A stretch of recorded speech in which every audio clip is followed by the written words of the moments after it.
guest house जीवा आसिला तो engineer को गाड़ी रे पळे आसिले से तो चली गले मदन चल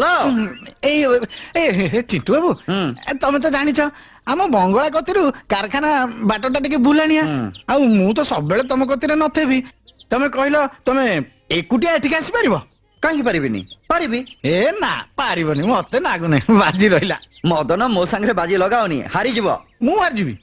मु हार जीबी हो हला बाजी रहिला परीक्षा न चाहूचो तो अच्छा हो ताले मु आगे आगे जाउची तमे वो पछर पछर आसो हला चिंटू बाबू काई कोन हला नहीं नहीं सेटा कोन एमिति हबो सेटा कोन करबा मु आखि बुझिबी अच्छा तमे मो हाथ धरि किनी नै घर पाखरे जदी पहुंचबा ताहले जानिबी तमे मनर पूरा रास्ता घाट सब जानि जा ए कथा अच्छा ठीक अछि ताले तमे आखि बुझो बुझाई कोन कहलो आखि बुझली हां एथरा हाथ पका पकैले मो संगे आसो आसिले